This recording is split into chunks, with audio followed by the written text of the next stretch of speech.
Heart का patient था, एक छोटे से गांव में रहता था। एक दिन वो शहर आया दवाई लेने, जिस डॉक्टर से उनका इलाज चल रहा था 10 साल से। तो उनका दुकान बंद था, क्लिनिक बंद था। तो उसने पूछा पड़ोस में, डॉक्टर साहब कहाँ गए? तो पड़ोसी ने कहा, भाई साहब प्लीज प्लीज प्लीज थोड़ा सा ध्यान रखें, आप थोड़ा अलग अलग बैठ जाए, 5 मिनट के लिए। तो गलती नहीं है, पास में महिला बैठी हुई है ना, वो आदमी थोड़ा भी चुप नहीं बैठता, वो उनकी गलती नहीं है। चलो ओके। तो उसने कहा कि डॉक्टर साहब कह रहे हैं तुम दवाई लेके जाना, वो 1 घंटे में आने वाली है, तुम रुको संजय। तो संजय वहां बैठ गया। तो अचानक संजय को भीड़ नजर आई वहां। तो संजय ने पड़ोसी को पूछा, ये भीड़ कैसी है? तो पड़ोसी बोलता है, ये लॉटरी के लिए लोग खड़े हैं, टिकट मिलता है लॉटरी का, 1 रुपए का एक टिकट है और 1 करोड़ आता है। तो संजय ने कहा, 1 करोड़ आता है? उसने कहा हाँ, इस भीड़ में किसी एक व्यक्ति को आएगा। तो संजय को लगा 1 घंटे का टाइम है, टाइम पास हो जाएगा, लग गया लाइन में। 1 रुपया खुला था, टिकट ले लिया। योग से 4 दिन बाद जब डरा हुआ तो संजय की लॉटरी लगी 1 करोड़ की।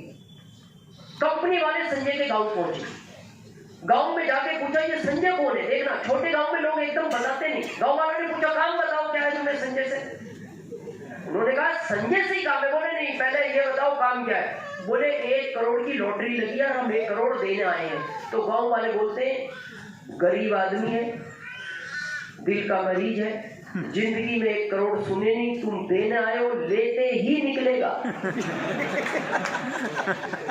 और अगर ये निकल गया तो तुम्हारे नाम की रिपोर्ट डालेंगे उसके घर वाले कि हमारे व्यक्ति को मार डाला इन्होंने। तो तुम एक काम करो, चुपचाप पैसा उसके घर वालों को दो। कंपनी बोलती है पैसा घर वालों को दे सकते हैं पर संजय को बताना पड़ेगा। बोले नहीं, संजय को मत बताओ। तो फिर उन्होंने कहा क्या करें? गांव वालों ने कहा एक अच्छा आइडिया ये है, आप वापस शहर जाओ जहां से आए हो, संजय का इलाज जो डॉक्टर करते हैं उनसे मिलो, उन्हें पता है 10 साल से, वो बताएंगे संजय को रुपया कब देना चाहिए, कितना देना चाहिए। कंपनी डॉक्टर के पास पहुंची। डॉक्टर साहब ने कहा मैं एग्रीमेंट लिखता हूँ, थोड़ा थोड़ा करके दे दूंगा, चाहे तो आप दे सकते हो अगर आप जा सकते हो रोज संजय के घर। तो कंपनी ने कहा ठीक है, एग्रीमेंट लिखा गया, डॉक्टर साहब को 1 करोड़ दे दिया गया कि आपको ये संजय को देना है। अब डॉक्टर साहब 1 करोड़ रुपया लेकर सुबह संजय के गाँव पहुंच गए। डॉक्टर साहब को देखकर संजय बड़ा खुश हुआ, डॉक्टर साहब आज हमारे गांव में आ गए। बोले हाँ, तुम्हारे साथ चाय पियेंगे, खाना खाएंगे, प्लीज प्लीज तुम्हारे साथ आज खाना खाएंगे, चाय पियेंगे। तो चाय पीते पीते डॉक्टर साहब बोलने लगे, संजय कभी 1 लाख की लॉटरी लग जाए तो क्या करोगे? संजय हंसने लगा, ये डॉक्टर साहब को ही लगती है, हम डॉक्टर साहब को तो पता था लगी हुई है, वो तो साथ में ना है 1 करोड़। तो संजय को बोलते तुम तो मान लो ना, डॉक्टर साहब को तो कंफर्म था कि है। तो संजय बोलता है ठीक है, एक बाइक ले आएंगे। अब डॉक्टर साहब को लगा काम स्टार्ट हो गया, अगले फिगर की बात करो क्योंकि पहुंचना 1 करोड़ तक है। संजय 5 लाख की लग जाए, संजय बोलता फिर बाइक कैंसिल, कार लाएंगे। संजय अगर 10 लाख की लग जाए तो बोले कार भी कैंसिल, फिर मैं घर बनाऊंगा। संजय अगर 25 लाख की लग जाए तो बोले फिर घर भी कैंसिल, मेरी 2 बच्चियां बड़ी होगी, उनकी शादी धूमधाम से करूंगा। संजय अगर 50 लाख की लग जाए तो संजय बोलता है जब 50 आ रहे फिर कुछ भी कैंसिल नहीं, सब ले लिया जाएगा। अब डॉक्टर साहब को लगा अब टेंशन नहीं है, अब ओरिजिनल फिगर बता दो। तो डॉक्टर साहब बोलते हैं संजय अगर 1 करोड़ की लग जाए। तो संजय 2 मिनट सोचने लगा कि यार मेरा सारा काम हो गया, मेरा तो कोई काम बचा नहीं। 2 मिनट बाद सोच के बोलता है डॉक्टर साहब अगर 1 करोड़ आ गए ना तो 50 लाख आप ले लेना। सुनते ही डॉक्टर साहब को अटैक आ गया। जैसे उनको पता लगा 50 अपना, सुनते ही निकल गए। इसलिए आरसीएम शुरू में 600 देता है।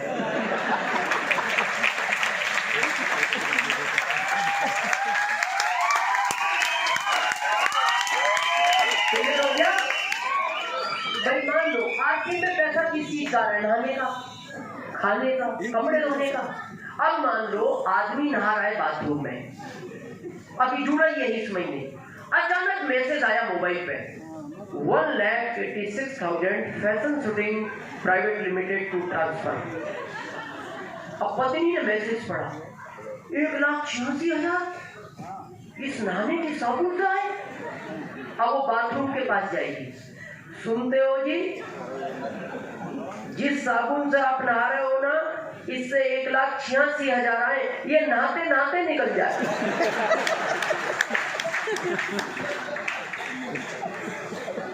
तो आप क्या चाहते हो, ये बाथरूम के बाहर आना चाहिए या नहीं आना चाहिए?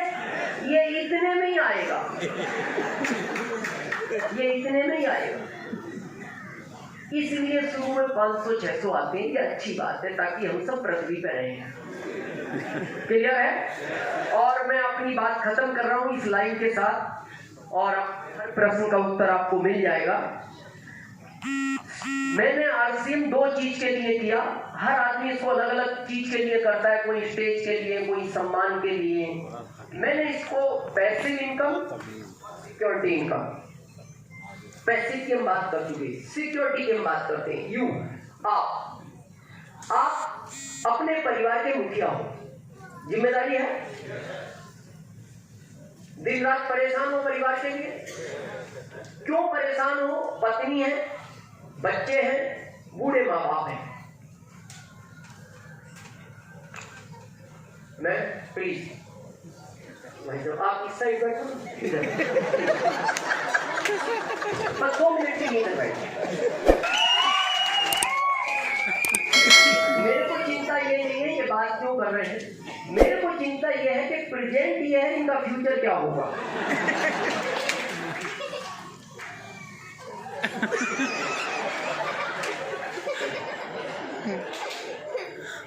इनको ही उठना पड़ा। इन्होंने बहुत कहा मैडम को तुम उधर चले जाओ, इसीलिए फैमिली को इन्वॉल्व करो। ताकत समझ रहा हूं ना, महिला की ताकत कितनी है। तो जिम्मेदारी क्या है उसको समझते हैं। एक दूसरे का परिवार छोड़ के आती है। आप देखना आपके घर में अगर बेटी बेटा है तो जितनी जिद किसी भी चीज के लिए बेटा करता है बेटी नहीं करती। बेटा बोलता है पापा मैं स्कूल नहीं जाऊंगा, नई साइकिल चाहिए। बेटी क्या बोलती है, पापा चाहिए तो मेरे को, ऊपर भैया को दिला दो, इसकी पुरानी मैं चला दूंगी।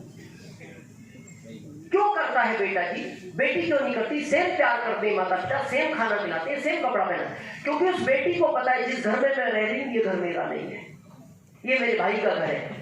मेरे भाई का अधिकार मेरे पिता से मांगने का है। मैं किसी घर में जाऊंगी जो मेरा पति कहलाएगा, और मेरा अधिकार मेरे पति से मांगने का है। लेकिन पता है दुख किस बात का है, जब वो पिता के घर थी तब उसने मांगा नहीं, और जब वो पति के घर पहुंची पति को दिला नहीं पाया।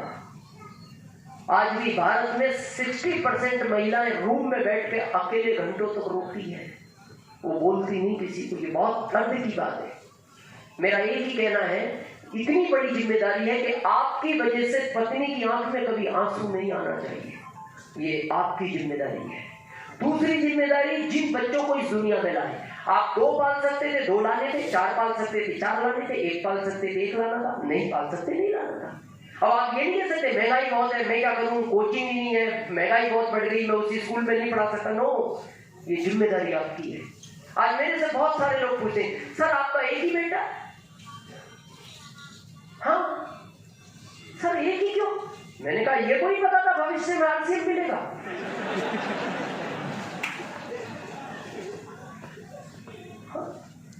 मेरे को तो ये पता था 2075 का जॉब है, इसको पालना है मेरे को।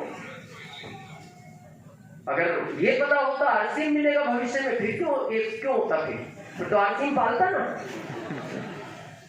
तो ये जिम्मेदारी हमारी है। तीसरी जिम्मेदारी माता पिता की, जो दुनिया में लाए हैं, इस सुनहरी दुनिया को जिसकी वजह से देख रहे हो, उनको अच्छा मेडिकल चाहिए, आपका कराना फर्ज है। उनको दुनिया घूमनी है, आपका घुमाना फर्ज है। आप ये नहीं कह सकते मेरे पास टाइम नहीं है पापा, क्या करूं, आप ही घुमाओ, आप ही चले जाओ, हॉस्पिटल में ले जा नहीं सकता, मैं ऑटो वाले को बोल देता हूँ, मैं टैक्सी वाले। नो, मैंने शुरू में कहा था उंगली चाहिए उसको, ये आपकी जिम्मेदारी है।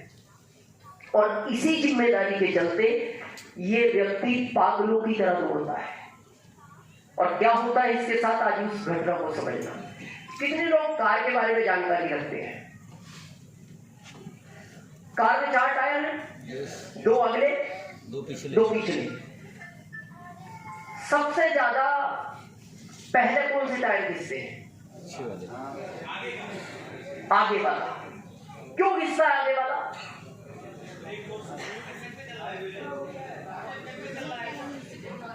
उस पे लोड ज्यादा है, इंजन भी उस पर है, वजन इंजन का पूरी कार को खींचता भी अगला टायर है, ब्रेक भी अगले के लगते हैं, इसलिए पिछला कम घिसता है। जबकि कार में चारों समान चलते हैं, दूरी बराबर है, लेकिन अगले घिसते हैं क्योंकि उस पर वजन ज्यादा है। और हम कितने समझदार लोग हैं, जब अगले थोड़े से घिसे उनको पीछे डाल देते हैं, अगले नहीं डाल देते। अपनी जिंदगी के बारे में सोचना एक बार बहुत ध्यान से। और मैं इसीलिए कहता हूं लोगों को, बिजनेस किसी के लिए करना ना करने, इस फैमिली के बारे में सोचो। आप अपने परिवार का अगला पहिया हो और सबसे ज्यादा घिसे हुए हो आप, क्योंकि चलते आप हो, वजन सारा आप पे है। समाज को क्या जवाब देना है, रिश्तेदारी में क्या जवाब देना है, क्या करना है क्या नहीं करना, सब जिम्मेदारी है इस पहिए के ऊपर। और ये घिस चुका, टाइम पे नहीं सोता, टाइम पे खाना नहीं मिलता, अब घिसा जाता है, ये फटेगा पहले। घिस गया तो फटेगा पहले। ये कम चल रहे हैं, ये फ्री है। क्यों डालते हैं हम अगला टायर नया, पता है आपको? हम कितने समझदार लोग हैं, क्योंकि ये कहा जाता है कि 110 की स्पीड पे या 100 की स्पीड पे अगर अगला टायर फट गया तो कार डिसबैलेंस नहीं होती, कार पलट जाती है। अगला टायर चलती कार में फट जाए और उसमें जितने भी लोग बैठे एक भी नहीं बचता। लेकिन कहा जाता है पिछले टायर की हमें क्यों चिंता नहीं होती, पिछला टायर अगर चलती कार में फट जाए तो कार पलटती नहीं, डिसबैलेंस हो सकती है। इस कोरोना में इनमें से कई टायर फटे हैं, किसी के पिता गए, किसी की मां गई, किसी की पत्नी गई, किसी का बेटा गया, किसी की बेटी गई, लेकिन ये टायर मजबूत था ना, तो इसने संभाल लिया पूरी कार को। इसने कहा मैं हूं ना सबसे मजबूत टायर, आप चिंता मत करो, 4 महीने में फिर पटरी पर ले आऊंगा गाड़ी को। लेकिन जिन परिवारों का ये अगला टायर फट गया वो कार आज भी सीधी नहीं हुई, आज भी पलटी पड़ती है। मेरा सिर्फ आपसे एक निवेदन है, मैं किसी प्रोफेशन के विरोध में नहीं हूं। जब मेरे से लोग बोलते हैं कि सर मैं डॉक्टर हूं, इंजीनियर हूं, मैं वकील हूं, मैं 10 लाख पर मंथ कमा रहा हूं, मैं विरोध में नहीं हूं। पर मैं कभी मेरी फ्लाइट में टॉक हो जाती है किसी व्यक्ति से, वो कहता है सर मेरा आपको पता है 1 करोड़ का पैकेज है साल का। मैंने कहा मैं बुरा नहीं मान रहा आपका 1 करोड़ का। बोले आप कितना कमाते हो? मैंने कहा मेरा नहीं होगा, आपका 1 करोड़ का है ना। पर मैं आपसे एक प्रश्न पूछता हूँ, अगर आप महीने के 10 लाख कमाते हो, कल से आपके साथ कुछ हो गया तो क्या आपकी पत्नी को डॉक्टर बनाया जाएगा? क्या ये पैसा उसको अगले महीने से दिया जाएगा? किसी भी प्रोफेशन में हो, इंजीनियर हो, वकील हो, क्यों नहीं दिया जाएगा? फिर कहां गई आपकी नॉलेज? कहां गए जो आपने 20 साल बिगाड़े अपनी पढ़ाई में? कहां गए जो माता पिता के लाख रुपए खर्च किए? और फिर किस बात का सीना जोड़ा करके मार्केट में घूम रहे हैं, मैं प्रोफेशन में हूं, मैं इंजीनियर हूं, मैं डॉक्टर हूं। लेकिन मैं सेकंड उससे पूछता हूं, तुम आरसी में 10 लाख तक पहुंचे, स्टार रूबी पहुंचे, सफायर पहुंचे, कल से तुम्हारे साथ कुछ होता है, अगले ही महीने पत्नी को सफायर बनाया जाएगा, अगले ही महीने। और ये 10 लाख जो आपको आता था ये पत्नी को अगले महीने से आएगा। और कुछ समय बाद भगवान न करे पत्नी को कुछ हो गया, अगले ही महीने बच्चे को सफायर बनाया जाएगा और ये 10 लाख फिर बच्चे को मिलना शुरू होगा। ये ताकत है इस संस्था में। बस मैं लास्ट में अपनी बात इस लाइन के साथ खत्म करता हूँ। आज घर जाना, एकांत में बैठना और अपने दिल से पूछना कि मेरे बाद इस परिवार को इस टायर की जरूरत है या नहीं। दिल कहे कि मेरे बाद इस कार को यही टायर चला सकता है, तो इस सिस्टम को करना, सीरियस करना, कभी छोड़ना मत। और आपको लगता है कि मेरे बाद इस कार को इस टायर की जरूरत नहीं है, तो आप इसको कभी मत करना। आपने हम सबको सुना, इसके लिए हम आपके बहुत बहुत आभारी हैं। थैंक यू, धन्यवाद।